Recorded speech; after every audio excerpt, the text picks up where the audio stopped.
After Zombie Darkseid was turned into a Yellow Lantern, the story went 2 months back in the past when Adam Strange, a warrior equipped with a jetpack and laser guns, was defending the planet Rann from Thanagarian soldiers that were trying to invade the planet. But eventually he was overwhelmed, so he left the battlefield to tell his wife and daughter that they needed to leave. But then suddenly he started to dissipate because the radiation from this thing called a Zeta beam was wearing off on him. And whenever the Zeta beam's radiation wore off on him, he was sent back to Earth, unable to get back to the planet Rann until finding another Zeta beam. So immediately upon landing in Gotham, he started searching for one, but while doing so, he noticed Wonder Woman flying in the distance. And because he was completely unaware of what was going on with Earth or that she was a zombie, he tried calling out to her, but immediately upon doing so, she blitzed him, slashed him across the chest, and infected him in the process. So when he finally found another Zeta beam 2 weeks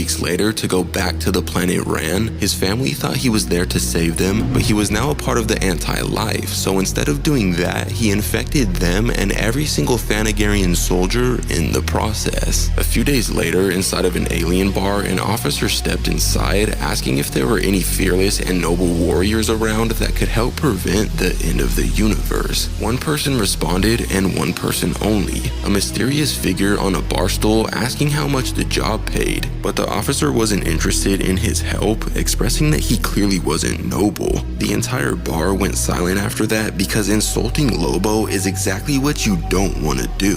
He pulled the officer towards him with his hook and asked him how he'd describe him if it wasn't noble. But before the officer could answer, a massive swarm of infected Thanagarian soldiers came flying down into the bar, killing or infecting practically every alien in sight. But what's crazy is that Lobo's healing factor is so incredibly strong that when one of them slashed him in the chest, he wasn't affected at all. He healed from the wound right away and then killed a countless number of zombies by smashing through their ship and causing it to explode. And after doing so, the officer that refused his help earlier was very impressed, stating that he really was a great warrior. After that, we're brought back to present day where the main group of heroes held a funeral/ceremony for Wonder Woman on the Themyscira. But after doing the tradition of shooting flaming arrows at a boat in the water, one of Diana's greatest enemies showed up, Ares, the god of war. In a moment's notice, everyone drew their weapons towards him, but he expressed that he wasn't there to ruin Diana's funeral. He was there because he needed to show them something. So they followed him to the Hall of Gods, where he stated that a war was coming, and not just any war, the final war, in which every race in the universe would die. They asked how he was so certain of their failure, so he pulled out a historical record book from another universe that was lost, expressing that it had already happened once before. But Green Arrow didn't understand. They already had the cure to the anti-life equation. How could they lose? Well, Ares expressed that they were never fighting an equation, that they were being led astray because they've actually been fighting something much larger and much more powerful this entire time, opening the historical record book and revealing that they've been fighting the personification of darkness, a primordial deity called Erebos, older than the gods themselves. But sadly, that's when this issue comes to an end. But if you want to see what happens next, let me know in the comments down below.